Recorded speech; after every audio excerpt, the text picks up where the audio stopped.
नमस्कार सम्मानित साथियों, ग्रीष्म काल आते ही नाना प्रकार की बीमारियां पनपती हैं, जो वातावरण जनित व कीटाणु जनित होती हैं।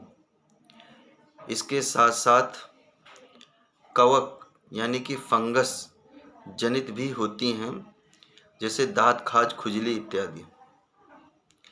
मित्रों, इस समय जो लोग अपने भोजन में विशेष सावधानी अपनाते हैं, वह लोग इन बीमारियों से तो बच जाते हैं।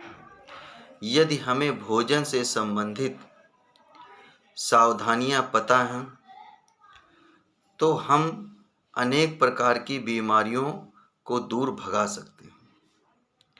बस भोजन की सतर्कता अपना करके हम बीमारी को दूर भगा सकते हैं। हम ऋतुओं के अनुसार भोजन करें। यदि कोई समस्या आ भी जाती है, तो हमारे पास उसका प्रबंधन होना नितांत आवश्यक है, वह भी चिकित्सीय परामर्श पर। मित्रों, जैसा कि गर्मियां आ गई हैं, अब आपको तरह तरह के प्रचार सुनने को मिल जाएंगे। सब अपने अपने स्तर से प्रचार करते हैं, किंतु आप किसी भी औषधि का सेवन बिना विशेषज्ञ व बिना चिकित्सीय परामर्श के ना करें।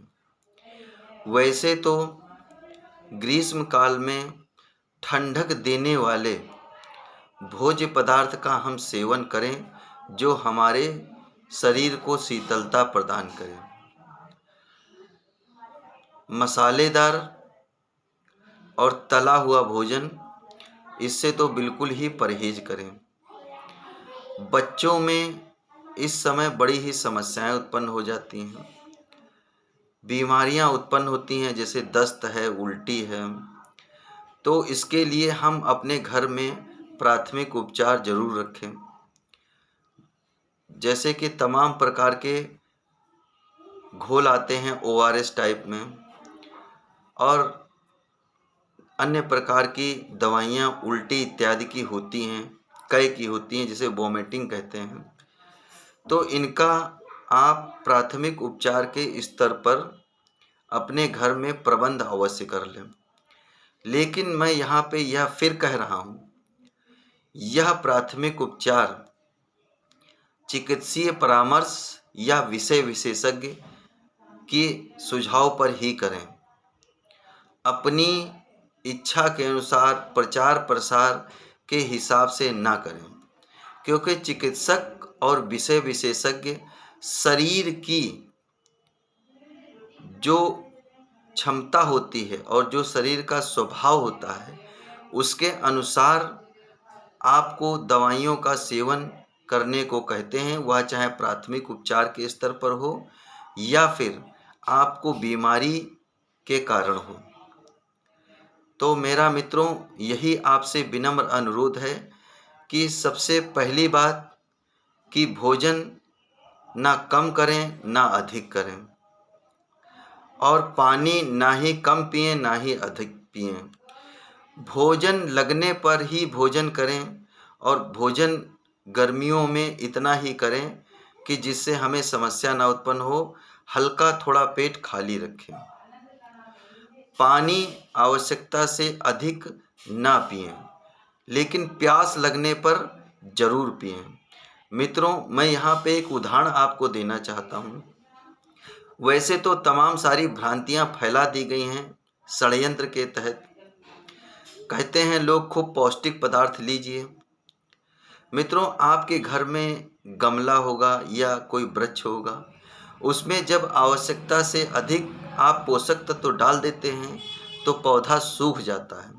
आवश्यकता से अधिक पानी डाल देते हैं तब भी पौधा सूख जाता है। किंतु यदि उसमें पोषक तत्व आवश्यकता अनुसार और जल तत्व भी आवश्यकता अनुसार पड़ता है, तो हमारा वृक्ष और हमारा पौधा स्वस्थ बना रहता है। बस यही शरीर का हमारे भी स्वभाव है। शरीर को जितनी जिस चीज़ की आवश्यकता है हम उतनी देते हैं तो हमारे शरीर में किसी प्रकार की कोई बीमारी उत्पन्न नहीं होती है। यदि हम आवश्यकता से कम और आवश्यकता से अधिक यानी कि न्यूनाधिक पर चले जाते हैं अपनी क्षमता को छोड़ करके, तभी हमें समस्या उत्पन्न होती है।